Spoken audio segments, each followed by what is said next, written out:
Hi, I'm Lauren.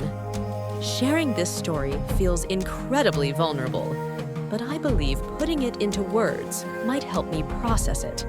It's deeply personal, something I've never shared with anyone close to me. But maybe you'll find something in this story that resonates with you too. It all started last summer when my brother and his wife asked me to look after their son, Ryan, for a weekend. Ryan had just turned 18. He was a bright, thoughtful young man, and easy to be around. Saying yes felt like a no-brainer. I figured it'd be a relaxed weekend with movies, snacks, and casual conversation. The first day went by without a hitch. Ryan and I laughed over a comedy series, caught up on life, and everything felt normal.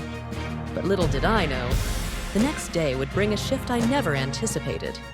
The following morning, Ryan mentioned he was heading out to meet friends. I welcomed the chance to enjoy some quiet time and settled in my bedroom with the door slightly ajar. I scrolled through social media and started watching a show, feeling completely at ease. Then, out of nowhere, the door opened. I looked up, startled, to see Ryan standing there. His face showed surprise, and for a moment, time stood still. "Lauren, I forgot my keys," he said quickly. His words seemed ordinary, but something about his expression felt off. I fumbled to cover myself, my cheeks burning with embarrassment. "Ryan, you should knock," I managed, my voice shaking. He muttered an apology and left as quickly as he had come. The rest of the day was thick with tension. Ryan avoided eye contact, and I felt awkward in a way I couldn't shake. That evening, as we sat in the living room, I decided to clear the air.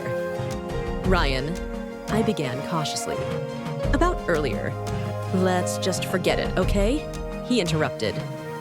I nodded, hoping we could move past it, but the unease lingered. Over the next few days, I noticed subtle changes. Ryan seemed to find excuses to be around me. His glances lingered a moment too long, and small, seemingly casual touches felt heavier than they should. One evening, as I was tidying up after dinner, Ryan approached me. His tone was hesitant but determined. "Lauren, can we talk?" "Of course," I said, turning to face him. "What's on your mind?" I can't stop thinking about what happened," he admitted, his cheeks flushing. "Ryan, it was an accident," I said quickly. "There's no need to dwell on it." "But it's not just that," he said, stepping closer. "I feel different when I'm around you, like I can talk to you about anything." His confession floored me. Ryan was my nephew. The thought of anything beyond family affection was unthinkable. Yet, standing there, his vulnerability struck a chord I couldn't ignore. "Ryan," I said softly, placing a hand on his shoulder, "this can't happen. You're family."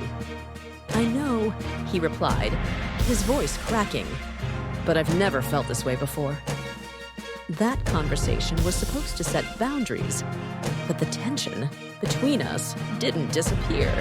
If anything, it grew stronger. Ryan's presence became a constant reminder of the emotional turmoil inside me. At the same time, I couldn't ignore the state of my own life. My marriage to Mark was strained. He was often distant, consumed by work, and I felt emotionally neglected. Ryan's honesty forced me to confront feelings I'd buried for years, feelings of loneliness and longing for connection.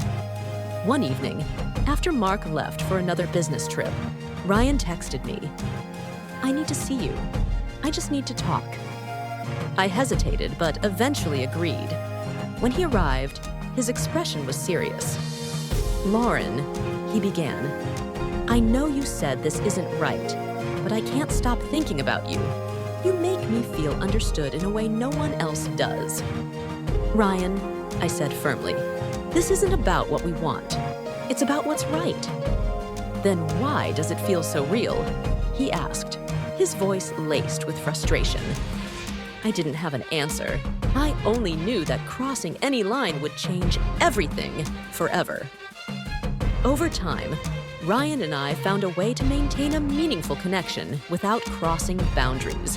It wasn't easy, but it was necessary. Meanwhile, I resolved to focus on my marriage. Mark and I planned a getaway to reconnect, but the emotional distance between us felt insurmountable. I realized that the connection I felt with Ryan wasn't just about him. It was a reflection of the emotional void in my own life. Ultimately, this experience taught me the importance of self-reflection, setting boundaries, and recognizing when it's time to seek change. Ryan and I grew through this, finding a way to navigate our bond with mutual respect. Life is rarely simple, and sometimes the most complicated moments are the ones that teach us the most about ourselves.